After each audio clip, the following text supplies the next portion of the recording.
Tres rumores hicieron temblar a toda la industria cuando salieron de los pasillos donde nadie hablaba en voz alta. Que Rocío Dúrcal había roto para siempre con Juan Gabriel después de una grabación clandestina. Que Vicente Fernández nunca aceptó que una mujer española cantara rancheras con más sentimiento que varios nacidos en México. Y que, en sus últimos días, Rocío escribió una lista con los nombres de quienes la marcaron con un dolor que nunca contó en público. Esa lista existió. Y cambió por completo la idea que el público tenía de ella. Antes de entrar a esa confesión, un aviso breve y necesario. Si valoras este tipo de historias contadas sin filtros, con datos reales y respeto absoluto por los artistas, suscríbete al canal y activa la campanita. Es la única manera de que sigamos desempolvando verdades que nadie se atreve a tocar. Volvamos. La pregunta es simple. ¿Qué pasó realmente con Rocío Dúrcal, la mujer que parecía incapaz de guardar rencor y que, aún así, dejó escritos los nombres de quienes la hicieron sentir traicionada? La respuesta nació de una ironía amarga. La misma artista que unió continentes con su voz terminó enfrentando heridas provocadas por los mismos colegas que decían admirarla. Esa contradicción fue la chispa que la empujó a dejar un registro silencioso que con el tiempo se volvió una pieza clave para entender su historia personal. La vida de Rocío había estado marcada por contrastes desde el inicio. En España era vista como una muchacha de voz cristalina que ascendió sin escándalos. Su talento se movía con la misma naturalidad con la que otros trataban de llamar la atención. Ella no buscaba titulares, solo trabajo constante. El público la quería porque irradiaba una calma que pocos artistas podían sostener en un mundo donde todos competían por brillar. Sin embargo, cuando cruzó el océano y pisó México, esa calma se volvió un escudo necesario en un ambiente con reglas no escritas, jerarquías invisibles y egos que chocaban como olas contra un muelle. Lo sorprendente es que Rocío no llegó buscando un trono. Llegó buscando canciones. Y las encontró en la figura de Juan Gabriel, quien tenía la habilidad de convertir emociones intensas en melodías inolvidables. Su encuentro parecía un diseño perfecto. Dos artistas con sensibilidades distintas que se potenciaban entre sí. Era la alianza que muchos consideraban irrompible. Pero, como suele pasar, lo más fuerte también puede romperse en el punto más inesperado. Todo cambió durante una filmación en España en 1997. Lo que debió ser una colaboración más terminó revelando la grieta que llevaba años formándose. Un equipo enviado sin aviso, cámaras instaladas sin permiso, decisiones tomadas sin consultarla. Lo que para algunos era eficiencia, para ella fue una invasión. A veces un detalle técnico tiene más peso emocional que una discusión entera. Para Rocío, ese día no fue un conflicto artístico, fue una muestra clara de que su opinión ya no contaba. Aquí ocurre la primera antítesis que marcó su vida. El hombre que la llevó a lo más alto con sus canciones terminó siendo el mismo que la hizo sentir más pequeña. Esa paradoja la acompañó siempre. La distancia no comenzó en público, sino en silencio. Un silencio incómodo, como cuando dos personas que se conocen bien dejan de confiar sin decirlo. Ese tipo de silencio no se escucha, se siente. Y sin embargo, Rocío siguió cantando su repertorio como quien protege recuerdos que duelen, pero que también sostienen. Su voz se volvía una mezcla curiosa. Por un lado, la nostalgia por lo que construyeron juntos. Por otro, la certeza de que algo se había fracturado para siempre. La ironía estaba servida. El público celebraba esa música sin saber que, detrás del escenario, su relación se había convertido en una cuerda tensada que nadie podía reparar. La verdadera revelación llegó varios años después, cuando ella decidió escribir su memoria privada. No buscaba exponer a nadie. Quería dejar claro para sí misma qué había significado cada persona en su camino. Allí, en ese documento, el primer nombre escrito fue el del hombre con quien creó algunos de los temas más profundos de la música en español. Un gesto simple, pero devastador para quienes conocían la historia completa. La pregunta que queda flotando es inevitable.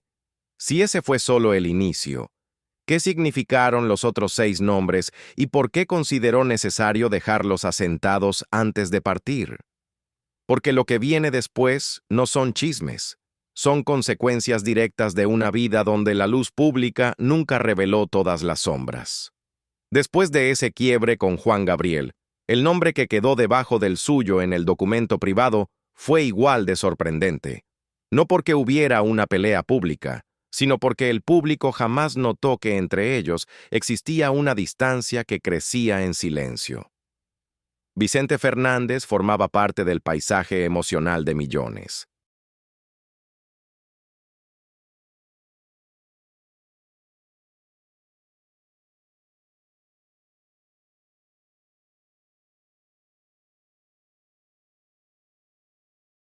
Su voz acompañaba celebraciones, despedidas y momentos que quedaban grabados en la memoria familiar. Para Rocío, sin embargo, su trato fue una mezcla de admiración profesional y frialdad personal que nunca logró descifrar del todo. Ella lo respetaba como artista, pero no podía ignorar que, cada vez que coincidían ante la prensa, él remarcaba con sutil ironía que una extranjera interpretara un género arraigado en la historia de México. Lo decía sin alterar el tono, como si fuera una ocurrencia espontánea, aunque la intención quedaba marcada en el aire. Rocío comprendía que algunos lo tomaban como humor, pero para ella era una forma de marcar distancia. Había dedicado años a estudiar la música mexicana con una seriedad que pocos esperaban de una joven que venía de Madrid. Y escuchar esos comentarios, incluso envueltos en bromas, la dejaba con una sensación amarga, como si su esfuerzo fuera invisible. Esa tensión se hizo evidente cada vez que la invitaban a eventos donde ambos aparecían. Algo en su mirada dejaba claro que prefería no compartir protagonismo con ella. No era un rechazo abierto, pero sí una línea que nadie mencionaba, aunque muchos notaban. Para Rocío fue un recordatorio de que el escenario podía ser un lugar luminoso y al mismo tiempo un campo lleno de códigos no escritos. La paradoja era evidente. La mujer que había conquistado al público mexicano como si hubiera nacido en Guadalajara enfrentaba comentarios que parecían querer recordarle que su lugar nunca sería pleno. La consecuencia de esos encuentros fue un trato cordial, pero distante. Él no le negó el saludo, pero tampoco buscó establecer una relación más allá de lo estrictamente profesional. Cuando ella lo mencionaba en entrevistas, lo hacía con un tono respetuoso, aunque sin la cercanía que mostraba hacia otros intérpretes del mismo género. Ese equilibrio frágil terminó formando parte de lo que escribió en su documento personal. No lo colocó por una traición directa, sino porque representaba algo difícil de olvidar. La sensación de no ser aceptada del todo por una figura que influía mucho más de lo que el público imaginaba. Sin embargo, el nombre que seguía en su lista mostraba una herida de otro tipo. Marco Antonio Solís aparecía ahí no por una ofensa evidente, sino por la forma en que sus caminos se desviaron cuando parecía que iban a unirse. Durante años, Rocío lo consideró uno de los compositores más sensibles de su generación. Sus letras tenían un peso emocional que coincidía con la forma en que ella interpretaba. Por eso lo contactó cuando preparaba un nuevo proyecto. Ella veía en él la posibilidad de crear algo profundo, algo que conectara con la gente que seguía su música desde hacía décadas. Marco Antonio parecía interesado, pero poco después eligió colaborar con una cantante más joven que estaba en pleno ascenso. Nadie le explicó a Rocío la razón. En la industria se entendió como una decisión práctica, pero para ella tuvo un significado más íntimo. No se trataba de competencia, sino de sentirse desplazada por alguien que, según creía, compartía su visión artística. A partir de ese momento, la relación entre ellos quedó marcada por una cortesía que ocultaba un desencuentro silencioso. Cuando coincidieron en un festival en Guadalajara, él envió flores como gesto de paz. Ella las regresó con un mensaje breve, donde dejaba claro que no buscaba confrontación, pero tampoco pretendía fingir cercanía. Esa escena quedó guardada como una de las señales más claras de que no siempre las distancias se abren por grandes conflictos. A veces basta un desinterés, una decisión tomada sin medir el impacto emocional que puede tener en alguien que creía en la colaboración. En su documento, Rocío anotó el nombre de Marco Antonio como un recordatorio de lo que ella sentía que era una promesa rota. No por daño directo, sino por ausencia. La ausencia también hiere, y ella lo sabía mejor que nadie. La historia cambia de tono con el siguiente nombre. Lucero apareció en esa lista por una frase que a muchos les pareció inocente.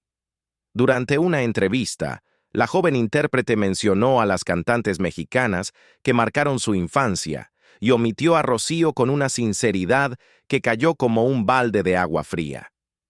No era obligación admirarla, pero el gesto sonó como un desaire innecesario hacia alguien que ya llevaba décadas representando la música mexicana en escenarios europeos. Esa omisión creó una distancia que nunca se cerró. No hubo discusiones públicas. Tampoco hubo reproches. Pero cuando las invitaban a los mismos eventos, el saludo de Rocío se volvía una formalidad sin chispa. Ella sentía que el comentario había quitado valor al trabajo que tanto defendió. Para el público, era fácil pensar que esa tensión era un invento, pero quienes estaban cerca entendían que una frase puede marcar una relación para siempre, sobre todo cuando viene de alguien que el país entero veía como la nueva figura del género.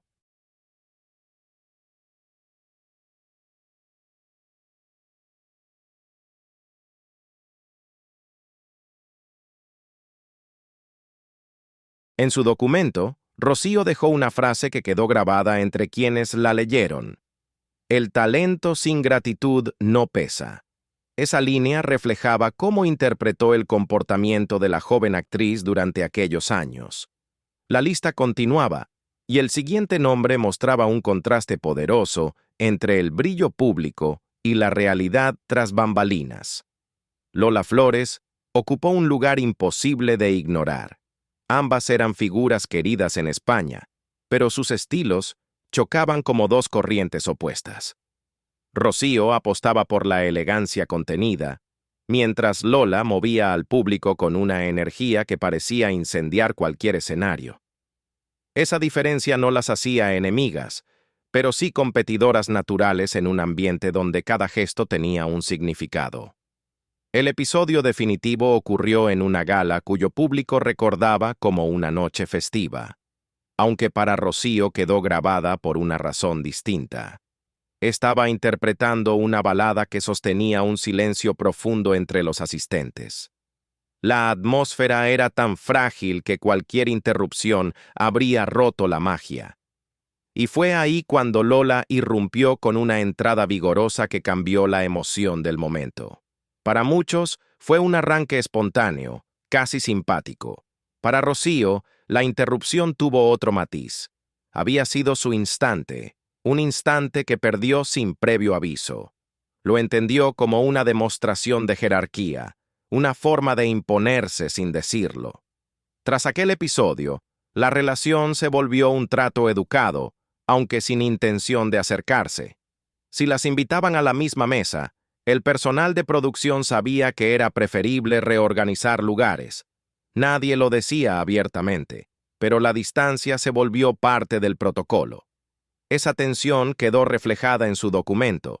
No lo describió como un conflicto ruidoso, sino como un recordatorio de lo difícil que podía ser compartir escenario con alguien que dominaba con energía arrolladora. La lista continuaba con un cambio de ritmo notable.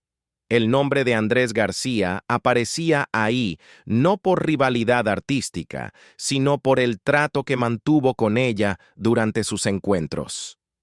Andrés se movía con una seguridad que muchos confundían con encanto. Era de esos personajes que generaban impacto solo con entrar a una habitación. Rocío lo conoció en una gala de Televisa, donde él la abordó con un comentario que pretendía ser halagador. El tono, sin embargo, le pareció cargado de un matiz que no le inspiró confianza.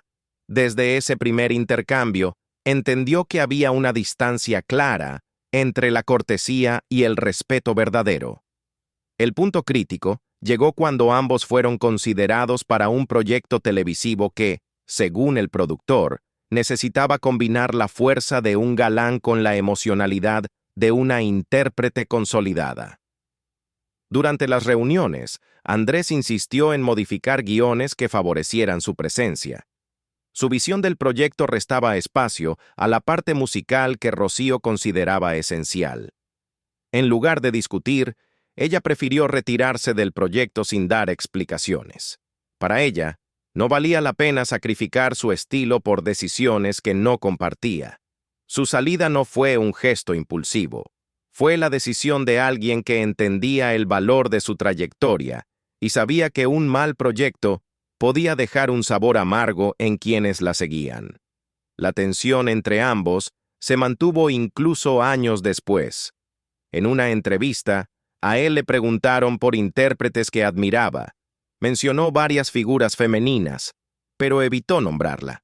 Cuando los reporteros insistieron, respondió con una frase ligera que sonó más a evasión que a opinión. Rocío no necesitó explicación. Entendió que no compartían la misma visión del trabajo artístico. Ese gesto reforzó su decisión de incluirlo en la lista como un símbolo de lo que ella evitó durante su carrera, un trato desigual disfrazado de cortesía. El último nombre sorprendió incluso a su círculo más cercano. Jorge Rivero, uno de los galanes del cine mexicano, había protagonizado junto a ella un proyecto fílmico en los años 70. Era un actor con presencia poderosa, dueño de un magnetismo que lo hacía destacar en cualquier producción. Durante el rodaje, sin embargo, su comportamiento dejaba ver una actitud condescendiente que Rocío nunca pasó por alto. Los comentarios sobre su acento y su forma de actuar la hicieron sentir que su lugar en el set no se respetaba como debía. Lo más complicado ocurrió cuando se enteró de que él había comentado al director que la cámara no la favorecía tanto como al público. No era una crítica artística, sino una comparación innecesaria que pretendía reducir su trabajo. Para Rocío, ese tipo de comentarios no solo desgastaban el ambiente, sino que también dejaban claro que la colaboración no tendría equilibrio. Esa experiencia la llevó a replantear su presencia en el cine. A partir de entonces, decidió concentrarse en la música, donde su voz tenía un poder que nadie podía poner en duda. El impacto emocional de esa experiencia fue suficiente para que lo agregara a la lista. No como revancha, sino como memoria. Para ella, cada uno de esos nombres representaba un momento en el que el respeto había sido desplazado por el ego, un ego que muchas veces era más visible que el talento mismo. Lo más interesante fue cómo ese documento no buscaba señalar culpables. Era una línea del tiempo donde cada nombre marcaba una etapa y cada etapa explicaba una decisión. Lo inquietante es que, al final del documento, aparecía una línea sin nombre, una frase que parecía estar ahí para quien supiera leer entre líneas. Una frase que dejó abiertas más preguntas que respuestas y que sigue generando debate entre quienes conocen la historia completa. La frase final del documento decía algo que dejó inquietos incluso a quienes convivieron con ella durante décadas. No llevaba nombre, ni fecha, ni explicación. Solo un mensaje corto, escrito con la letra firme que mantuvo hasta sus últimos días. A veces, el que más te hiere es quien más te aplaude. Esa sentencia abrió una duda que nadie ha podido resolver de manera definitiva. ¿Se refería a alguien que no quiso mencionar, o era un recordatorio de que la industria entera funciona con una mezcla de afecto público y heridas privadas? El peso de esa línea no estaba en lo que decía, sino en lo que insinuaba, y marcó la lectura completa del documento. Esa frase también conectaba su lista con una verdad que vivió desde joven. Rocío entró al medio artístico cuando era apenas una adolescente. La admiración del público era inmediata. Pero detrás de las cámaras, aprendió que el cariño profesional podía cambiar de rumbo sin previo aviso. La industria era como un escenario iluminado por un solo reflector. Quien quedaba dentro de la luz se llevaba los aplausos. Quien quedaba fuera debía aguantar sombras que casi nadie veía. Con los años, entendió que muchas de las fricciones que enfrentó no tenían que ver con su personalidad, sino con el peso que alcanzó en un medio dominado por figuras acostumbradas a decidir quién pertenecía y quién no. Lo curioso es que, en la intimidad, ella no hablaba de rencores. Tenía una forma de procesar las desilusiones que combinaba dignidad con observación silenciosa. Sabía leer gestos pequeños. Un comentario que sonaba amable pero escondía desprecio. Una invitación que llegaba tarde. Un elogio que tenía la forma de un cumplido y el fondo de una comparación. Esos detalles la marcaron más que cualquier nota de prensa, porque provenían de personas que compartían escenarios, estudios y pasillos estrechos donde el talento y el ego convivían sin filtros. Con el tiempo, esa capacidad para detectar tonos escondidos se fortaleció. Sus familiares comentaban que, en sus conversaciones privadas, tenía un modo muy claro de analizar circunstancias. Nunca dramatizaba. Solo describía lo que había pasado y lo que había aprendido. Esa sobriedad se refleja en la lista. Cada nombre aparece sin adjetivos exagerados. No hay insultos ni reclamos. Hay hechos y decisiones. De hecho, lo más revelador no es lo que escribió, sino lo que decidió callar. La ausencia de detalles explícitos demostraba que no buscaba crear escándalo, sino dejar un registro emocional que explicara por qué algunas relaciones se rompieron sin que el público lo supiera. Esa misma sobriedad se notaba cuando hablaba de los escenarios mexicanos. Decía que el país la adoptó como si hubiera nacido aquí, pero también admitía que esa adopción tenía matices. La aplaudían miles, pero uno solo podía hacerla dudar. La paradoja es evidente.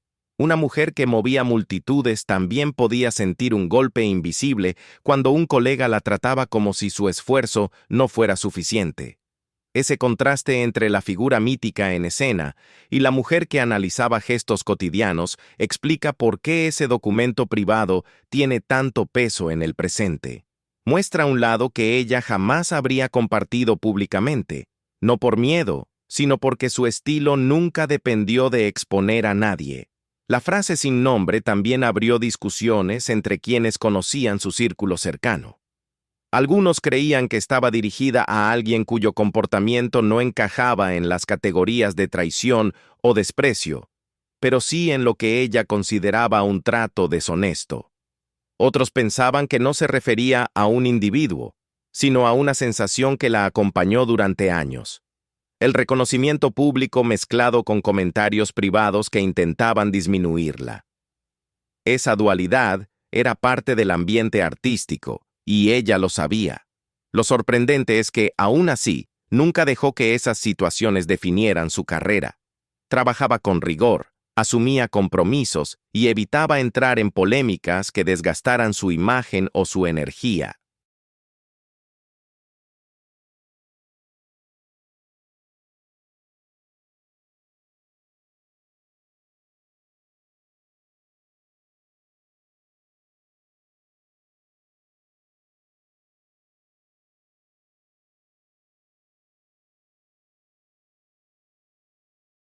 El documento, por lo tanto, no era un ajuste de cuentas. Era una radiografía emocional construida con la precisión de alguien que sabía que su vida profesional quedaría en la memoria de millones, pero que no quería que sus experiencias personales se perdieran en la confusión de rumores o versiones incompletas.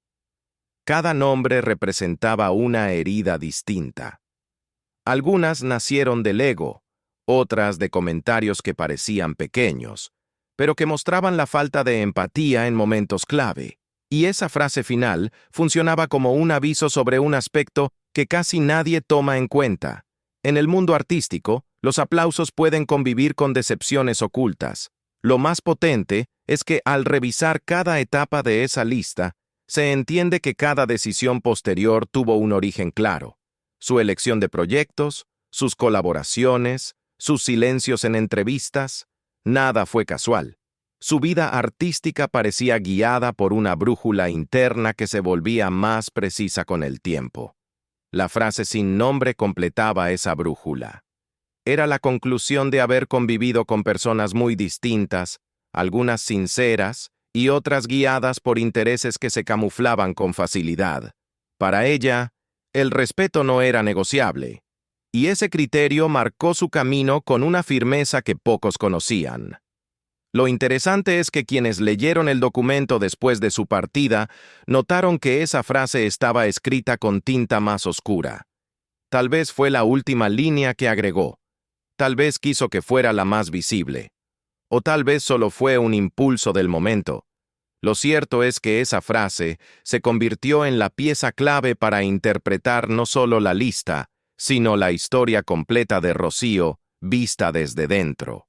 Era una declaración precisa, corta y contundente, que revelaba la esencia de lo que vivió en la intimidad de una industria que aplaude fuerte, pero también hiere en silencio. Cuando su familia tuvo acceso al documento completo, el impacto no vino por los nombres, sino por la claridad con la que estaban escritos. Sus hijos comentaron que nunca la escucharon hablar con amargura de nadie y que esa lista les reveló un lado íntimo que ella había protegido durante años. Lo que más llamó su atención fue la calma con que había redactado cada línea. Podía haber omitido todo. Podía haberse guardado esas experiencias para siempre. Sin embargo, decidió registrarlas sin dramatismo, como quien deja constancia de lo vivido para que no se pierda en versiones ajenas. Ese gesto abrió una conversación silenciosa en su entorno. Algunos cercanos coincidieron en que la lista explicaba cambios que antes parecían casuales. Por ejemplo, su decisión de no volver al cine después del rodaje con Jorge Rivero, o la forma prudente con la que manejó sus colaboraciones después del desencuentro con Marco Antonio Solís. Era evidente que las heridas no la detuvieron, pero sí la guiaron para escoger caminos más seguros en un medio donde el trato desigual podía desgastar a cualquiera. Su familia entendió que esa lista no era un reclamo, sino un mapa emocional que contextualizaba decisiones que el público nunca supo interpretar. Lo más significativo fue que la frase sin nombre generó interpretaciones distintas entre sus allegados. Algunos decían que hablaba de una figura concreta, alguien que no quiso exponer. Otros creían que era una reflexión general sobre el medio. Esa ambigüedad daba la sensación de que la frase estaba escrita para perdurar, como si hubiera querido dejar un mensaje que siguiera provocando preguntas con el paso del tiempo. En ese sentido, la frase se volvió más importante que los nombres mismos. Funcionaba como la síntesis de una vida artística cargada de luces, pero también de matices que ella nunca había compartido públicamente. Uno de sus músicos de confianza recordó que en los últimos años, ella hablaba mucho sobre la importancia de la lealtad. No era una palabra que repitiera a la ligera. Para Rocío, la lealtad no se demostraba con elogios ruidosos, sino con acciones discretas. Y esa filosofía se nota en la lista. No buscó culpar a nadie. Solo describió momentos en los que esa lealtad se rompió o nunca existió. Sus colaboradores más antiguos comentaron que esa forma de ver las relaciones la llevó a mantener su círculo íntimo pequeño. Prefería rodearse de personas que entendieran su sensibilidad, más que impresionar a quienes medían el valor de un artista por su capacidad de generar titulares. A partir de la lectura del documento, su familia comprendió mejor el carácter de serenidad que mostraba en público. Esa serenidad no era ingenuidad. Era la respuesta de alguien que había aprendido a convivir con los silencios incómodos de la industria sin perder su equilibrio. Quienes la conocieron sabían que rara vez exteriorizaba tensiones. Cuando algo la lastimaba, no estallaba ni reclamaba, solo se apartaba de manera definitiva.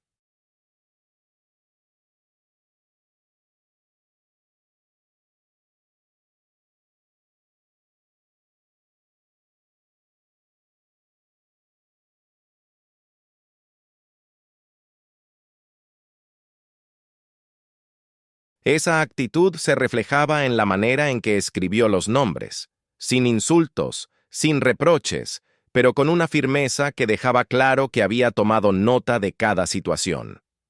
La familia también coincidió en que la lista no alteraba la imagen que tenían de ella. Al contrario, la profundizaba. Mostraba una mujer que había enfrentado fricciones sin dejar que esas experiencias definieran su vida. Pero también mostraba que, detrás de su calma, había una claridad sorprendente para entender actuar y apartarse a tiempo. Lo que más sorprendió es que, aunque la lista contenía episodios que pudieron ser dolorosos, no había rastro de rencor. Los nombres estaban ahí como parte de una memoria honesta, no como una deuda pendiente. La frase final también abrió una reflexión entre quienes la querían. Les recordó que, en el mundo artístico, el aplauso puede venir acompañado de tensiones que casi nadie ve. Por eso, la decisión de dejar escrito ese pensamiento fue interpretada como una advertencia afectuosa. No para generar desconfianza, sino para que entendieran el tipo de experiencias que ella vivió. Su familia sintió que esa línea tenía un propósito: enseñar que la admiración pública no siempre coincide con la realidad privada, y que incluso las figuras más queridas enfrentan situaciones complejas que prefieren callar para no lastimar a nadie. Si algo dejó claro esa lectura, es que la lista no era un acto de ruptura, sino una forma de cerrar un ciclo. Ella sabía que su historia sería contada por otros, y quería que quienes la amaban entendieran las razones detrás de decisiones que parecían misteriosas. Como si dijera: no juzguen sin contexto. Esa necesidad de contexto es, quizá, lo más humano del documento. Una verdad escrita sin alzar la voz, pero con la precisión de alguien que no quería dejar cabos sueltos. La existencia del documento se mantuvo en privado durante varios años, no porque hubiera prohibición alguna, sino porque su familia consideró que divulgarlo en ese momento podría interpretarse como un acto de confrontación que ella jamás habría buscado. Aún así, con el paso del tiempo, se dieron cuenta de que el valor del documento no estaba en señalar culpables, sino en ofrecer una mirada íntima que complementaba la imagen pública que todos conocían. Era un testimonio escrito con honestidad, algo difícil de encontrar en una industria que suele esconder los matices. La reflexión que surgió con el tiempo fue que cada nombre en esa lista marcaba un punto de inflexión en su vida profesional. No eran episodios aislados. Cada uno encajaba como una pieza que explicaba decisiones posteriores. Por ejemplo, su retirada progresiva de proyectos donde sentía que no tenía voz suficiente. También la forma en que cuidó su repertorio, evitando volver a interpretar ciertas canciones asociadas a recuerdos incómodos. Sus familiares dicen que nunca mencionó esos temas en público, pero quienes trabajaron con ella notaban cambios sutiles. La lista confirmaba que esos cambios no eran casualidad. También surgieron discusiones sobre la manera en que la industria trataba a las mujeres de su generación. Rocío sabía que el trato no siempre era equitativo.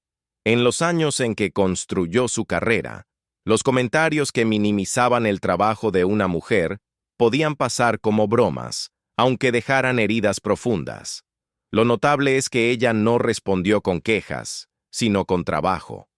Su forma de enfrentar esas situaciones fue seguir adelante, aunque la lista mostrara que no olvidó los momentos en que sintió que su entrega no fue reconocida con honestidad.